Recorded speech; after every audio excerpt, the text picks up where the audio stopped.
Bom, olá a todos, bom gente vir aqui fazer mais um vídeo agora sobre dificuldades bíblicas. Vamos falar de Marcos capítulo 16, do verso 9 ao verso de número 20, que na verdade é um acréscimo de um copista ali, porque na verdade o texto termina no verso 8, onde fala exatamente das duas mulheres que vão levar especiarias para lavar o corpo de Jesus. Então, a partir do verso 9 ao verso 20, nós temos uma inserção do texto ali. Mas será que ela faz parte realmente do original ou não? Por que essa passagem da Escritura é omitida em algumas Bíblias? E por que ela foi colocada tão contraditória dentro do texto? Eu sou o professor André Marcelino e você está no canal Escavando as Escrituras.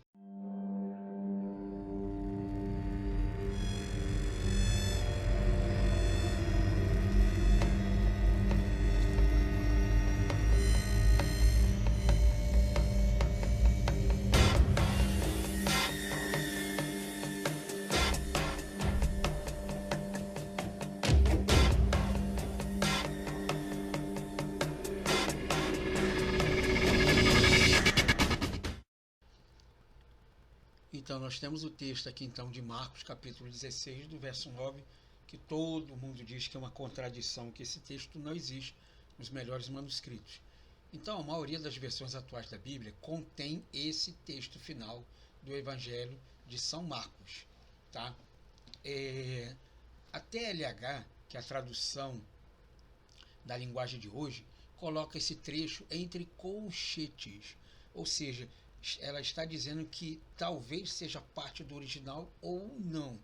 Há uma dúvida quanto a ela ali, tá bom? Com uma nota explicativa dizendo que nos melhores manuscritos antigos não consta o trecho dos versículos 9 ao verso de número 20, tá bom? A NVI, que é a Nova Versão Internacional, não coloca colchete, mas inclui uma nota semelhante. E esses versículos estavam realmente no Evangelho de Marcos ou não? Como diz ali que as mulheres foram levar especiarias para lavar o corpo de Jesus, e aparecem então ali dois anjos, um de cada lado do túmulo. E o anjo diz assim: mas quem vocês vieram ver? A Jesus o Nazareno? Ele já foi embora, ele já não está mais aqui e tal. Mas ide e falai aos discípulos que ele está a caminho e que encontrará eles. Bom, o texto continua dizendo que as mulheres estavam com temor e com medo e não falaram nada a ninguém, pois estavam assombradas e com temor. Então o texto continua dizendo que elas encontraram Jesus a caminho de Emaús, e Jesus então dizendo para reunir os discípulos que ele ia dar as últimas instruções. Agora começa o texto do verso de número 9. Né? E diz: ide por todo mundo e pregar o evangelho a toda criatura, quem crer e for batizado será salvo e tal, quem não crer será condenado. Mas enfim, essa passagem ela faz realmente parte do texto original ou não? Bom, nós temos que entender que do verso 8 diz que as mulheres estavam com medo e com temor, pois não disseram nada a ninguém porque eles estavam com medo. Então, logo, a parte de baixo do texto ela contradiz o que está dizendo, que elas foram lá e falaram com os discípulos. Beleza. Há uma contradição nas escrituras? Não. O problema todo é que um copista posterior se sentiu incomodado na questão da finalização do texto. Ou seja, bom, Jesus morreu, ressuscitou, tá, e aí? E o restante? O que vai acontecer? Vai ficar por isso mesmo? Não. Então ele foi lá e inseriu parte do texto ali, tá bom? Para que as pessoas pudessem entender o que aconteceu logo depois. Aí é que está o X da questão.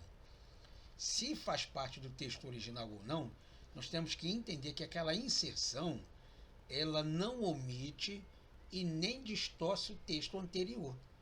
Ela complementa mais ainda o texto, para que nós pudéssemos entender qual a finalidade da ressurreição de Jesus. Então, os eruditos estão divididos quanto à autenticidade desses versículos.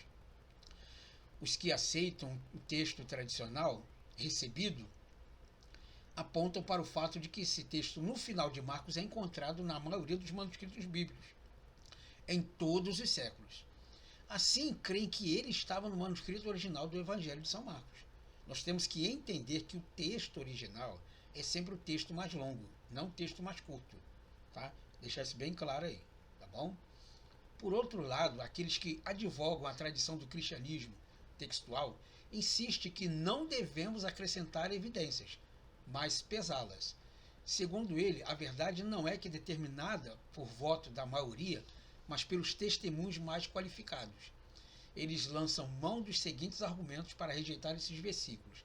Então, aqueles que defendem o texto mais curto, eles falam exatamente assim: esses versículos não constam em muitos dos mais antigos e mais confiáveis manuscritos gregos, como em importantes manuscritos em latim antigo, siríaco, armeniano e etíopico.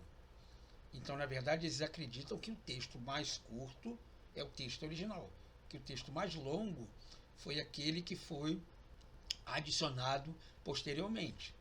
Bom, muitos dos antigos pais da igreja revelam não conhecer esses versículos, inclusive Clemente, Orígene e Eusébio. Jerônimo admitiu que quase todas as cópias gregas não os contêm. Então nós temos aqui a opinião de eruditos posteriores ao texto. Tá?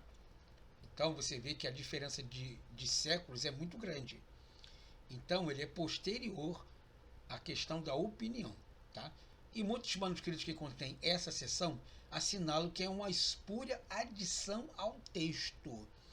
Então você está vendo aqui que aqueles que concordam com o texto mais curto estão dizendo que posteriormente, tá, pais das igrejas adicionaram esse texto, tá bom? E posteriormente também dizem que o texto original seria o mais curto e não o mais longo, tá bom? Há outro final mais curto também de Marcos, que é encontrado em alguns manuscritos. Outros apontam para o fato de que o estilo e o vocabulário não são os mesmos do resto do Evangelho de Marcos. Ou seja, estão dizendo que outro copista posterior poderia ter feito a cópia ali, ou restaurado ela. Se essa parte do texto pertence ou não ao original, a verdade é que ele contém certamente que está de acordo com o original. Assim, a presença dessas linhas não faz nenhuma diferença, já que, se aceitas, não há nelas nada que seja contrário ao restante das Escrituras. E não sendo aceitas, não há verdade bíblica que fique faltando na Bíblia, já que tudo que é ensinado nesse trecho é encontrado em outras partes das Escrituras.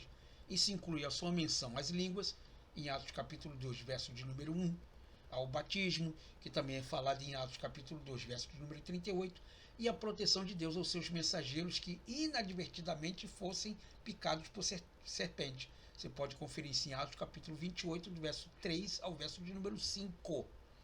Tá? Portanto, esse debate acaba sendo simplesmente sobre esse texto. Pertence ou não à Bíblia. Mas não se questiona quanto ao seu conteúdo, quanto a haver verdade que esteja faltando.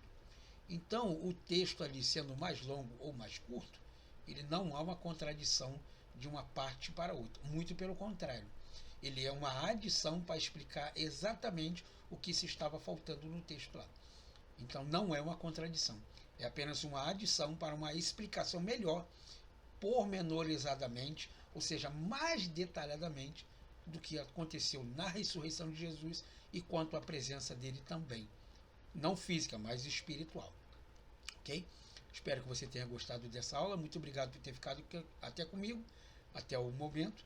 E nos vemos então numa próxima aula.